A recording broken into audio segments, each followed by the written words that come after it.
How on earth is a journalist supposed to know what he can and cannot report, or is it that he cannot report anything except the good deeds of the authorities? This is, what are you looking for? This is asking for Godi media to be even more Godi. Kashmir post 2019, post the removal of autonomy and statehood, has been one of harassment and intimidation of journalists. At least half a dozen journalists still have UAPA cases against them. No charges have been framed, no prosecution has taken place. Whereas you had when we were interlocutors in 2010-11, there were dozens and dozens, almost every second person was a wannabe stringer and was doing a little bit here or a little bit there. Today, I don't think that, maybe on the fingers of two hands, perhaps you could count them. But what does it go to show about the governance of the state? On what basis are they governing post the revocation of Article 370?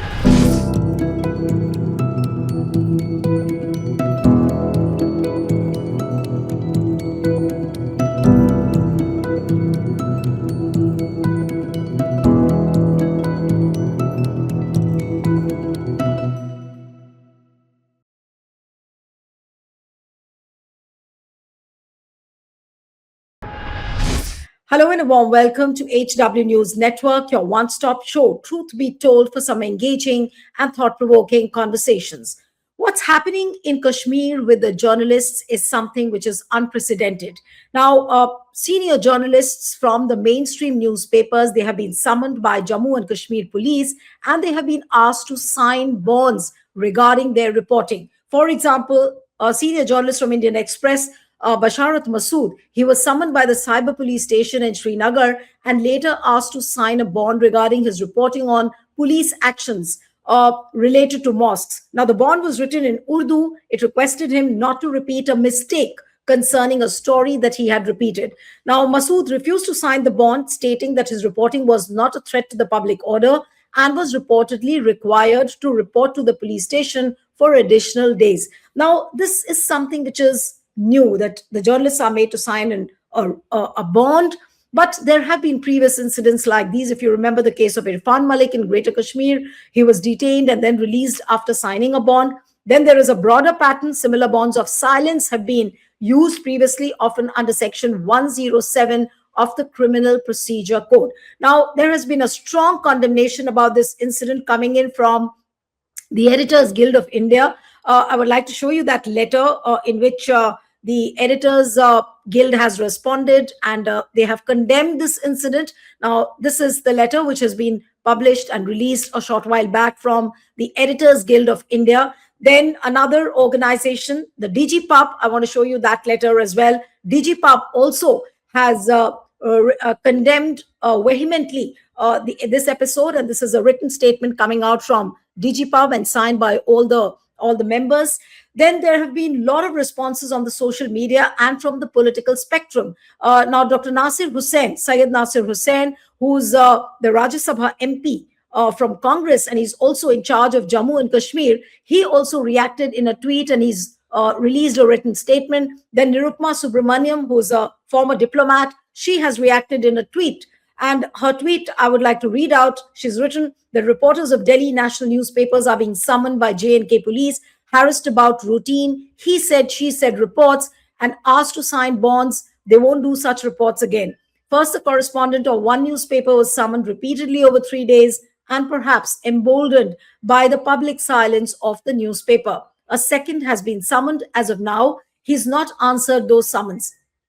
Kashmiri journals are looking to these national newspapers to show more courage. If they can summon the correspondent of such a big masthead and face no pushback, imagine our situation, one of them said. So this is how Nirupma Subramaniam has reacted. Now, this is a very, very serious story as to what is really happening in Jammu and Kashmir, especially with the journalists. Joining me this evening is Professor Radha Kumar, who was a former interlocutor to Jammu and Kashmir. She's a columnist, an author, a policy expert. Thank you so much, Radha, for joining on HW News.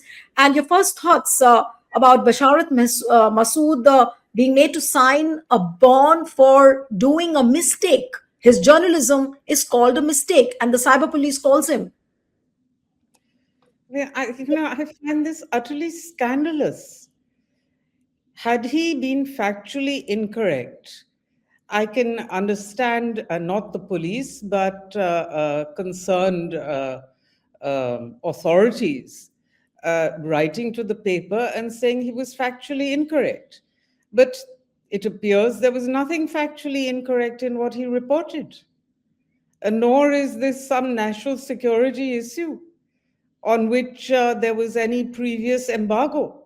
How on earth is a journalist supposed to know what he can and cannot report, or is it that he cannot report anything except the good deeds of the authorities? This is, what are you looking for? This is asking for Godi media to be even more Godi. I find it simply shocking. Now, as you have pointed out, in the history of what has gone on in Jammu and Kashmir post 2019, post the removal of autonomy and statehood, has been one of harassment and intimidation of journalists. At least half a dozen journalists still have UAPA cases against them. No charges have been framed, no prosecution has taken place, and therefore no judgment can be given. They are just out on bail because the courts themselves also recognize that in most of these cases there is actually no evidence of them acting against national security. But we have a situation in which the atmosphere of permissiveness towards high handed police and lieutenant governor actions is such that they can get away with virtually any form of harassment and intimidation. And I'm sorry to say, our courts are very lax on these issues today. The number of UAPA cases pending against writers, journalists, and academics is quite extraordinary. It has never happened before in the history of this country. But what is the message they are? What is the message they are trying to? Is this just an intimidation tactics, or do you find a larger message over there? And how does one report? They don't want the reality to come out of Kashmir, which is why they are intimidating these honest journalists who are going out to the ground reporting from there. Yes, I mean, clearly they don't. If you read the Kashmiri media, which I used to, only the English language local media, you will see that in the past 5 years, there has been no opinion piece that addresses the political situation or is critical of the political developments with regard to Kashmir. In 5 years, what are they writing about? They write about how to be a good devotee, or what is healthy food, or that kind of thing. But a newspaper without opinion on the performance of the government or the police or other authorities is not actually a serious newspaper. The role of the media is to hold government accountable, and sometimes to hold civil society and the public accountable. But they are not holding anybody accountable. They are not allowed to hold anyone accountable. This is the situation. What happens, what is the general scenario you feel, when incidents like these come out? There is a certain chilling effect on the journalists as well. Of course, the gritty ones, they will continue to report, they will continue to raise their voice. But what happens generally, I mean, is any honest reporting happening from Kashmir? And look at various newspapers. I've heard, is it true that many newspapers have got shut down because of this? Well, I can't speak to the question of many newspapers being shut down, but there is no doubt that the readership of the two main newspapers, Greater Kashmir and Rising Kashmir, has fallen drastically over the past 5 years. And I believe even newspapers like Chattan, which were in Urdu and which were very popular, are suffering badly. There are two problems. One is that the withholding of government advertising. And that has, I'm sorry to say, been for over a long time, many, many decades since the advent of independent media in Kashmir, which is okay, not that old, it's about 20 years. Since that time, government advertising has been used either to harass or to benefit. So it's been used in a carrot and stick policy rather than in the way it should be used, which is wherever the largest readership is, that is where you will seek to advertise, because you are putting out public information and you want to reach the largest numbers of the public. So the criteria should only be that, really. No other criteria for giving or not giving advertising. And yet we found that in many instances, advertising was given to papers with a tiny readership and not given to the ones with the larger readership, possibly to punish them for having critical op-eds or doing critical reporting and so on. So that practice was there. But this practice of arresting journalists, putting them behind bars, charging them under UAPA, and now asking them to sign bonds. What on earth is this bond? It is a meaningless, basically you are shutting them up entirely and saying you can only publish what we will vet. It's a form of censorship akin to the emergency, but in a much more sophisticated way. You have not declared a state of emergency, and yet you are censoring them as if you are in a state of emergency. This is the situation.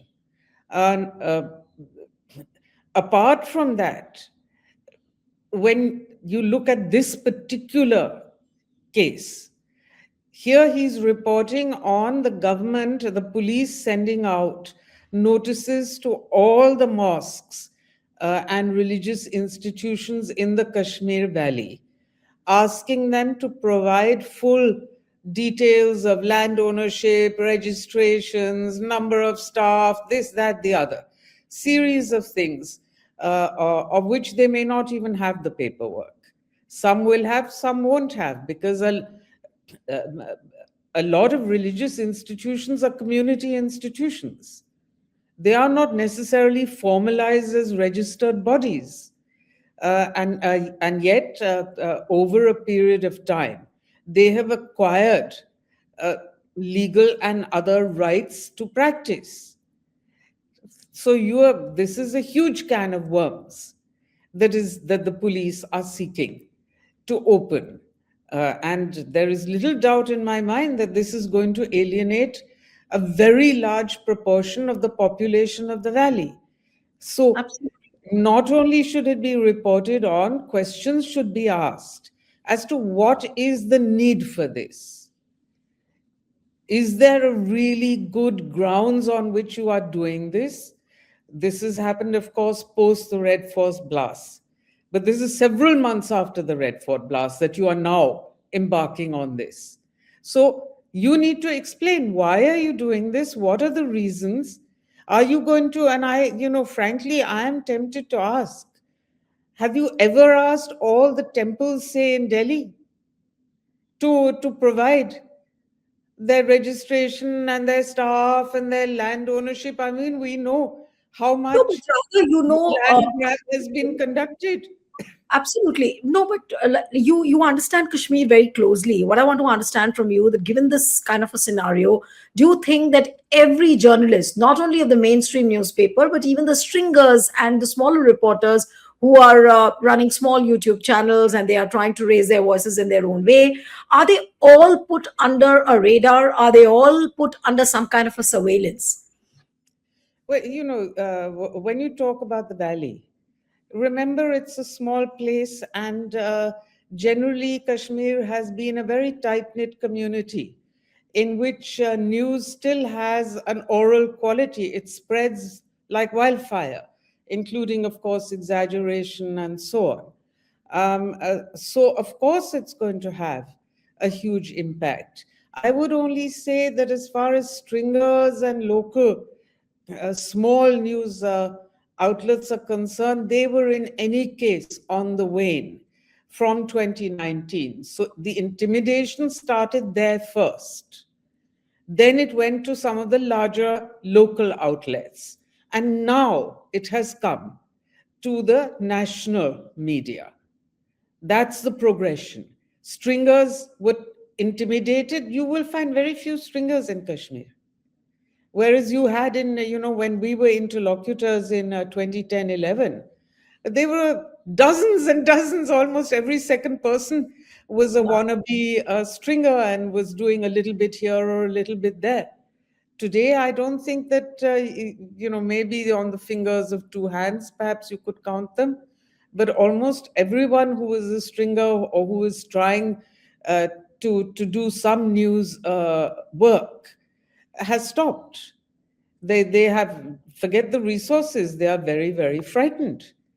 Then you come to the larger local media, which I mentioned, Greater Kashmir, Rising Kashmir, Kashmir Times. Their offices were raided, they've been closed down, they've been accused of all sorts of secessionism and so on and so forth. And Rising Kashmir and Greater Kashmir, as I said, no longer publish opinion of any worth whatsoever. So they have been effectively silenced. Their reporting is very, very limited. There are these online news outlets like Kashmir News Service, which comes to me every day. All that it now consists of is a report of what have been the activities of the lieutenant governor or some of his secretaries and so on. Occasionally, you will have something on the elected chief minister. Even that is fairly rare. And as to anybody else, you won't hear anything from them. So they have been effectively tamed, one might say. And now, as you see, the national media never really reported all that much on Kashmir.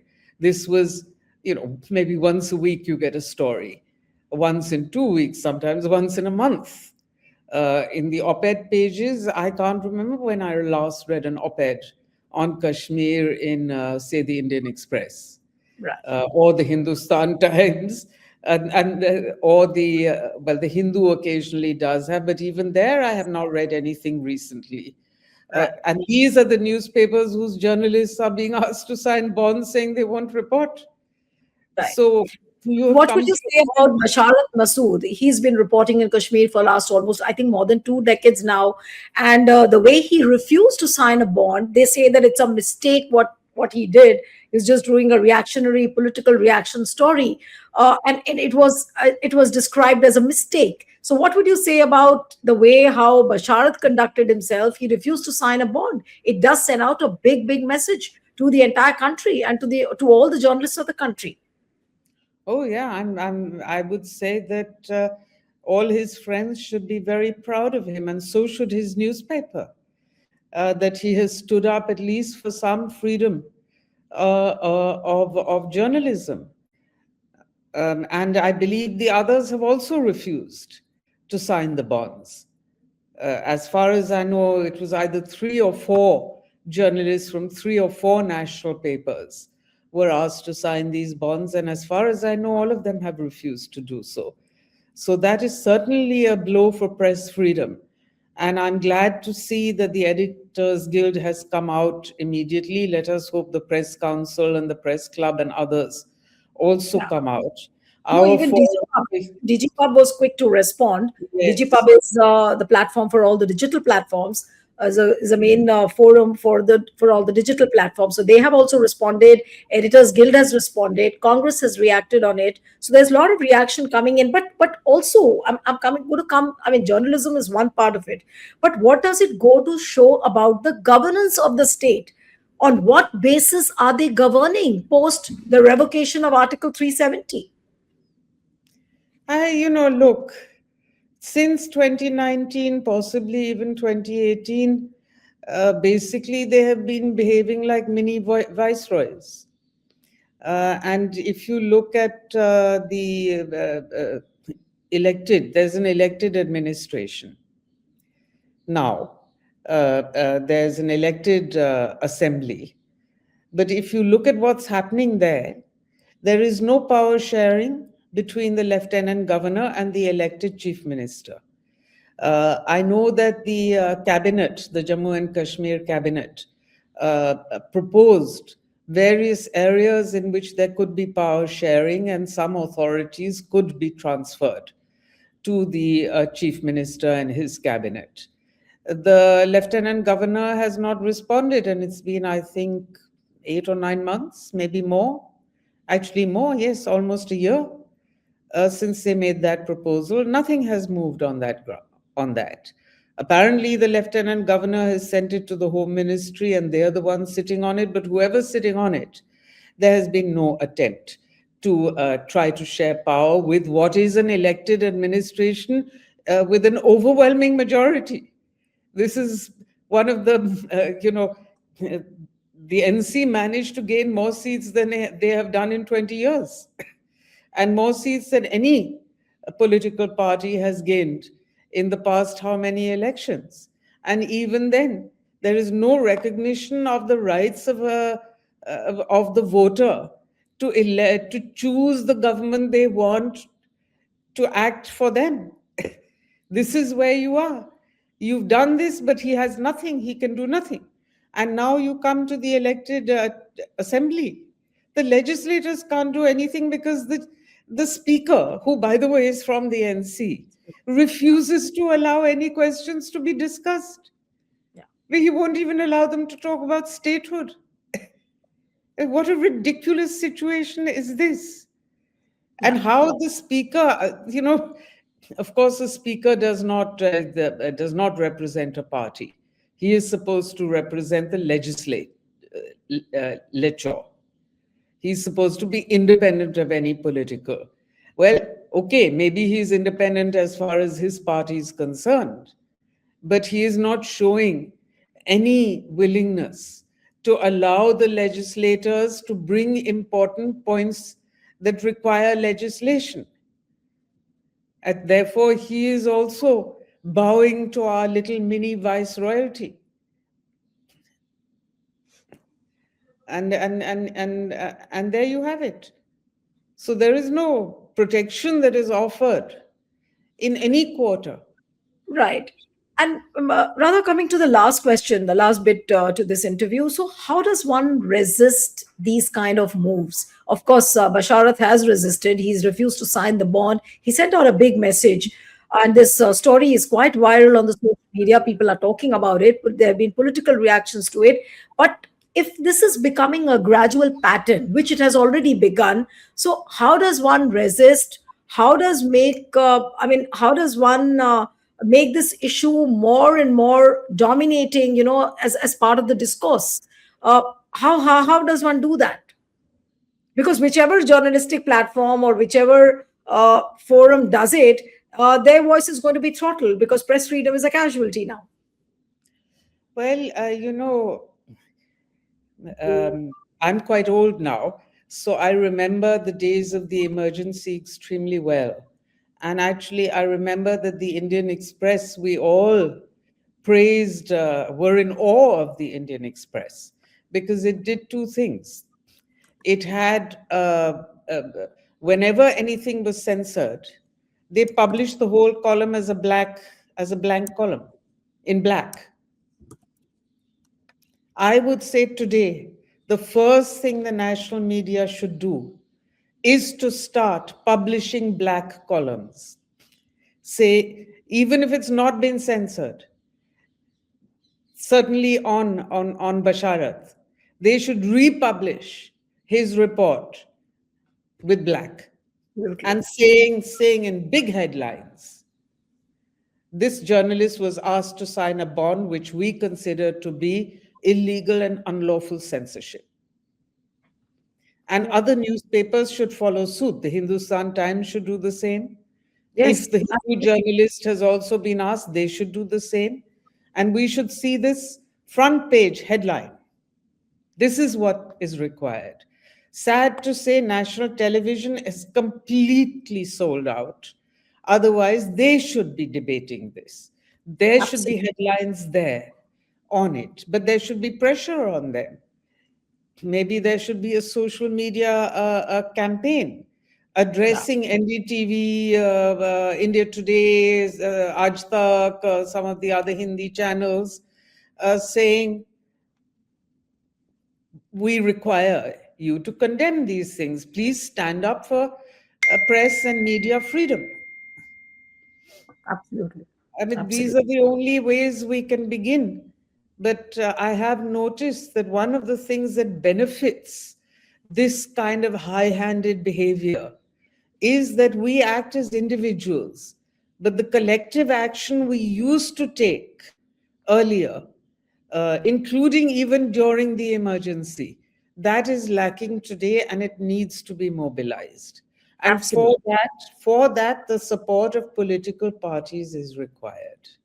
Absolutely. It is not Absolutely. possible for us, civil society, to do it alone on our own, but there needs to be support of political parties, at least those who would support press freedom, freedom of expression, anti draconian measures, and so on. They need to come forward much more than they are coming forward now. Absolutely. Well, we'll have to end it here. Thank you so much, Radha, for joining on HW. Thank you. Thank you for having me.